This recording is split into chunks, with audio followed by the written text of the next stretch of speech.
എന്റെ ഉമ്മത്ത് 73 വിഭാഗമായി തീരും.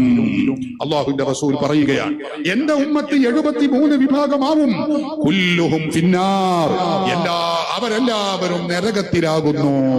ഇല്ലാ മില്ലത്തൻ വാഹിദ, ഒരു വിഭാഗം മാത്രമാണ് അതിൽ നിന്ന് ഒഴിവുള്ളത്. ആ ഒരു വിഭാഗം മാത്രമേ സ്വർഗത്തിൽ പോകൂ. അല്ലാത്ത 72 വിഭാഗവും നരകത്തിലാകുന്നു എന്ന് പറയുന്നത് ആരാ? അഷ്റഫുൽ ഖൽഖ് റസൂലുള്ളാഹി സ്വല്ലല്ലാഹു അലൈഹി വസല്ലമ തങ്ങളാണ്.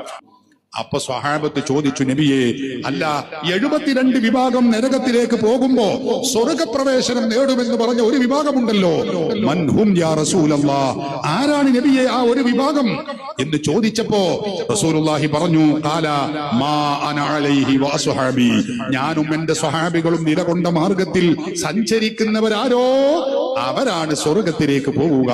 ഹാഫിദ് അബുൽ ലൈഥി സമർഖന്ദി, ഹുജ്ജത്തുൽ ഇസ്ലാം അബൂ ഹാമിദ് അൽ ഗസാലി, ഇമാം അബുൽ ഫത്ഹ് ഷഹ്റസ്ഥാനി അവരൊക്കെ ഉദ്ധരിക്കുന്ന ഹദീസിന്റെ മറ്റൊരു റിപ്പോർട്ടിൽ ഇങ്ങനെയാണ് പറയുന്നത്, മാ ഹാദിഹിൽ വാഹിദ, ആരാണ് സ്വർഗത്തിലേക്ക് പോകുന്നത് നബിയെ എന്ന് ചോദിച്ചപ്പോ ഖാല, അല്ലാഹുവിന്റെ റസൂൽ പറഞ്ഞു, അഹ്ലുസ് സുന്നത്തി വൽ ജമാഅ, സ്വർഗത്തിലേക്ക് പോകുന്നത് അഹ്ലുസ് സുന്നത്തി വൽ ജമാഅത്ത് ആകുന്നു.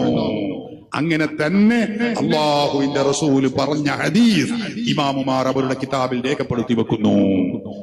അപ്പോ അഹ്ലുസ് സുന്ന വൽ ജമാഅ എന്ന ഈ പേര് സഹോദരങ്ങളെ നമ്മൾ ഇട്ടതല്ല, അല്ലാഹുവിന്റെ റസൂല് പഠിപ്പിച്ച പേരാണ്.